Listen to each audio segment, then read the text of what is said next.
अस्सलाम वालेकुम जी, welcome back to my channel. कैसे हैं आप सब? उम्मीद है ठीक ठाक होंगे और खुश होंगे। भाई सबसे पहले बेहद माजरत मेरी ख़राब आवाज़ के लिए। आज के व्लॉग में मैं आपके साथ शेयर करूंगी चांद रात, यानी जो लास्ट रोज़ा था ना, वहाँ से लेकर अब तक की जितनी भी मेरी रूटीन रही है ना, वो मैं जितना भी आपके साथ शेयर कर सकती हूँ वो सब इस व्लॉग में मैंने डाल दिया है। यहाँ पर जो लास्ट रोज़ा था वहाँ से ही मैं स्टार्ट करूँगी। और ये कपड़े प्रेस करी थी मैं अपने हस्बैंड के। उसके बाद मेरी बेटी उठ गई थी और फिर उनके काम स्टार्ट हो गए। और फिर जैसे जैसे दिन आगे बढ़ता रहा, साथ साथ की रूटीन भी चलती रहेगी। यहाँ पर मैं आपको एक टिप देती हूँ। आटा गूंदने के बाद अगर आप ऑयल ऊपर एक लेयर लगा दें ऑयल की, तो आटा जो है वो ज़्यादा देर तक फ्रिज में बरकरार रहेगा, इसका रंग काला नहीं होगा। लास्ट अफ्तारी में ना मैंने 2 डिशेस बनाई थी, जिनमें एक चॉकलेट बनाना रोल्स थे और मिनी पिज़्ज़ाज थे। इसके अलावा फ्रूट चाट भी बनाई थी, लेकिन मैं एक्चुअली आपके साथ डो की रेसिपी शेयर करना चाह रही हूँ, जो कि एक स्टैंडर्ड डो की रेसिपी है और आप उसमें कुछ भी किसी भी चीज़ की फिलिंग करके ना कुछ भी बना सकते हैं। तो सबसे पहले मैंने 2 कप मैदा लिया था और उसको मैंने अच्छी तरह से छान लिया था। और छानने के बाद मैंने इसमें 1 टीस्पून नमक का शामिल किया और 2 टीस्पून मैंने इसमें शुगर के शामिल कर दिए थे। और इसके बाद मैंने इंस्टेंट यीस्ट का एक पैकेट लिया था। मोस्टली लोग क्या करते हैं कि इंस्टेंट यीस्ट को गर्म पानी में ऐड करते हैं, जिसमें नमक और चीनी भी शामिल होती है और फिर उसका रिएक्शन होता है और फिर उसको डो को गूंदने के लिए शामिल कर देते हैं। लेकिन मैं इसमें डायरेक्टली शामिल करूँगी और ये पैकेट के ऊपर भी लिखा होता है कि आप इसे डायरेक्टली शामिल कर दें। 1 टेबलस्पून इसमें यीस्ट का शामिल किया और 2 टेबलस्पून ऑयल के शामिल करके इसको हल्का सा मिक्स करने के बाद आटा गूंदने वाली मशीन में इसको मैंने डाल दिया।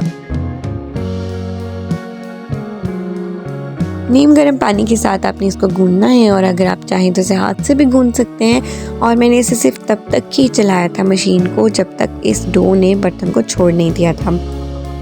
डो को गूंदने के बाद कम से कम प्रूफिंग के लिए 2 घंटे का टाइम चाहिए होता है और इसको आप किसी भी एयर टाइट बॉक्स में रख सकते हैं। लेकिन मेरे पास क्लिंग भी अवेलेबल नहीं था, तो मैंने इसको गूंदने के बाद एक बाउल में डाला और इसको कपड़े के साथ अच्छी तरह से कवर कर दिया।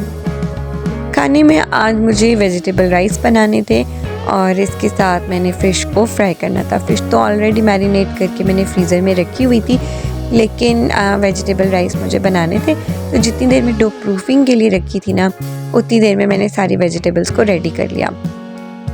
मटर भी पहले से छील कर फ्रीज़र में रखे हुए थे, तो ये भी टाइम मेरा बच गया और जस्ट इनको निकाला और मैंने बॉईल करने के लिए रख दिया। यहाँ पर मेरी बेटी भी मेरी हेल्प करवाने के लिए आ गई थी और इन्हें बहुत शौक है मामा के साथ कुकिंग करने का। और मुझे लगता है कि इन छोटे छोटे कामों में बच्चों को ज़रूर शामिल करना चाहिए।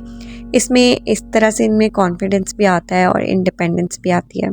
और मुझे तो लगता है कि 4 से 5 साल के बच्चों को इतनी छोटी छोटी रेसिपीज़ तो आनी चाहिए कि जैसे कोल्ड सैंडविचेस बना लिए, एग बॉईल कर लिया। छोटे मोटे काम तो इतने आने ही चाहिए कि अगर आपकी गैर मौजूदगी में इन्हें भूख लगे तो अपने लिए कोई ना कुछ इंतज़ाम कर सकें। आखिरी रोज़े की तैयारी हो रही थी और ये भी सबको पता था कि अगले दिन ईद है और मेरी फ्रिज को भी शायद पहले ही पता चल गया था और ये ख़राब हो चुकी थी।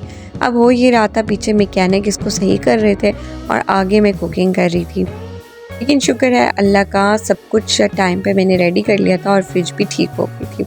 यहाँ पर इन सारी वेजिटेबल्स को मैंने कट कर लिया था और इन वेजिटेबल्स को मैं बॉईल नहीं करूँगी, बल्कि हल्का फुल्का सौते करूँगी जिस तरह पास्ते में करते हैं। और थोड़े से स्पाइसेस ऐड करने के बाद मैं इनको बॉइल्ड राइस में मिक्स कर लूँगी, बिल्कुल उसी तरह जिस तरह के एग फ्राइड राइस बनते हैं। यहाँ पर मैंने लहसुन भी थोड़ा सा ग्रेट कर लिया था और अब सब कुछ रेडी था, सिर्फ अंदर चीज़ें डालनी हैं और मिक्सिंग के बाद काम ख़त्म। तो चलिए मैं आपके साथ शेयर करती हूँ कि मैंने अपने बनाना चॉकलेट रोल्स को कैसे बनाया था। प्रूफिंग के बाद आपने डो को बिल्कुल उसी तरह से थोड़ा सा आटे की तरह ले लेना है और एक रोटी की तरह से बेल लेना है और फिर उसको स्ट्रिप्स के अंदर कट कर लें। यहाँ पर डेयरी मिल्क की चॉकलेट है जो मैंने बनाना को हाफ़ करने के बाद इसके ऊपर रख दिए थे 3 पीसेस। और अगर आप चाहें तो न्यूटेला की भी फिलिंग कर सकते हैं या कोई भी आपकी फेवरेट चॉकलेट हो उसकी फिलिंग भी हो सकती है। ये इर्द गिर्द पड़ा हुआ मैस जितना भी है काइंडली आप इसे इग्नोर कर दें, क्योंकि ये मेरा बहुत बड़ा प्रॉब्लम था, क्योंकि पीछे फ्रिज ठीक हो रहा था और आगे मुझे कुकिंग करनी थी और फ्रिज की भी सारी चीज़ें शेल्फ पे थी। इनफैक्ट मैंने इस वीडियो के स्टार्ट में आपको दिखाया भी है कि किस कदर रश था और मुझे कुकिंग के लिए बहुत थोड़ी सी जगह मिल रही थी। अच्छा जी, उसी डो के साथ ना यहाँ पर मैंने मिनी पिज़्ज़ास भी बनाए थे और इनके ऊपर रेड सॉस लगा के जो पिज़्ज़ा सॉस बनाई थी मैंने घर पर, उसके ऊपर टॉपिंग कर दी थी, थोड़ा सा चिकन श्रेड करके डाला और बाकी सारी चीज़ें डाल दी। यहाँ पर ये मेरे जो चॉकलेट बनाना रोल्स थे वो भी रेडी हो चुके थे। इनको सिर्फ 15 से 20 मिनट आपने अपर और लोअर रॉड दोनों जलाकर बेक कर लेना है 200 सेंटीग्रेड पर। रोल्स को बेक करने से पहले मैंने इस पर एग वॉश लगा दी थी और सिनेमन पाउडर भी स्प्रिंकल कर दिया था और थोड़ी थोड़ी सी शुगर भी स्प्रिंकल की थी। और मेरे पास इतना शॉर्ट टाइम था कि मैंने इनको बिल्कुल भी गार्निश नहीं किया चॉकलेट सिरप के साथ। आप लोग इसे कट करके अच्छे से गार्निश करें चॉकलेट के साथ और फिर सर्व करें। यहाँ पर मेरी फ्रिज जो है वो ठीक हो चुकी थी और अब इतना मैस था नीचे फ्लोर पर भी शेल्फ पर भी, इस सारे को मुझे क्लियर करना था। और अभी रमज़ान में तो आपको पता है पूरा अफ्तारी के बाद कितनी थकावट हो चुकी होती है और फिर नेक्स्ट डे ईद भी थी और उसकी भी डिशेस मुझे प्रिपेयर करनी थी। फ्रिज ठीक करते तकरीबन 7 बज रहे थे और यहाँ पर आपको मैं अभी टाइम दिखाती हूँ कि यहाँ पर 7 बज रहे थे और फिर मैंने क्लीनिंग स्टार्ट की इस पूरे किचन की। और मैं अब आपको क्लीनिंग के बाद का टाइम दिखाती हूँ और फिर यहीं से वीडियो को रिवर्स घुमाती हूँ।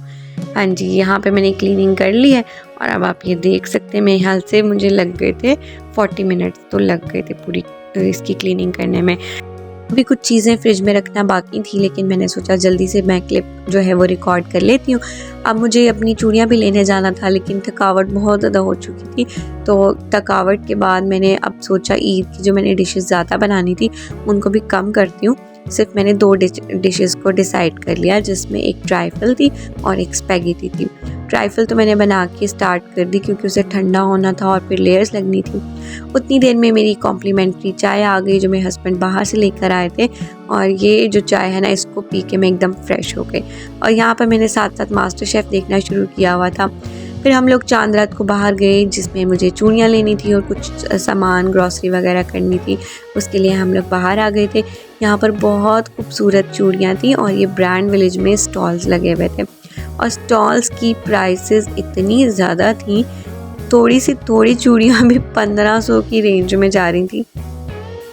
तो खैर मुझे ब्लैक और सिल्वर कलर में चूड़ियाँ चाहिए थी जो मैंने थोड़ी सी ख़रीद ली और उसके बाद बस मुझे जल्दी थी कि मैं घर जाऊँ और अपना बाकी का काम कंप्लीट करूँ। और घर जाने के लिए जब हम निकले तो यहाँ तो खूब माहौल बना हुआ था और यहाँ पे ज़्यादा टाइम तो स्पेंड नहीं किया हम लोगों ने। मेहंदी के स्टॉल्स भी लगे हुए थे और ऊपर खाना पीना भी चल रहा था, म्यूज़िक लगा हुआ था, बच्चों के लिए राइड्स भी थी और यहाँ पर तो सही रात गुजारने वाला माहौल था। लेकिन जब हम निकले घर वापस जाने के लिए तो ट्रैफिक इस कदर ज़्यादा थी कि हमें पूरा 1 घंटा ट्रैफिक में ही लगा। इसके बाद घर आकर मैंने खुद भी मेहंदी लगाई और अपनी बेटी को भी लगाई और उसको बिल्कुल भी कैप्चर नहीं कर सकी मैं, और अब तो बर्तन धोने के बाद उतर भी गई है मेहंदी।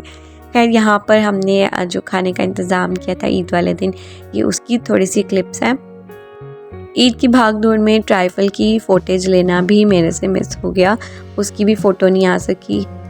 ईद का पहला दिन बहुत अच्छा गुजरा हमारा, लेकिन वो हमने घर पर ही गुजारा था। और फिर दूसरे दिन हम लोग बाहर गए थे और मैं अपनी अम्मी की तरफ भी गई और फिर हम वहाँ से सारी फैमिली इकट्ठे होकर बाहर आउटिंग के लिए गए। यहाँ पर हमने खाना पीना किया और खूब शुगर लगा। उसके बाद जनाब तीसरा दिन भी हमारा तकरीबन घर पर ही था, थोड़ी देर के लिए हम बाहर गए थे। तो ये तो था आज का व्लॉग। आपको कैसा लगा आप मुझे ज़रूर बताइएगा कमेंट्स में, और अगर कोई एक भी चीज़ अच्छी लगी हो तो प्लीज़ लाइक ज़रूर करिएगा, और अगर आप मेरे चैनल पर न्यू हैं तो सब्सक्राइब करना तो बिल्कुल ना भूलिएगा। अपनी दुआ में याद रखिएगा। टेक केयर, अल्लाह हाफिज़।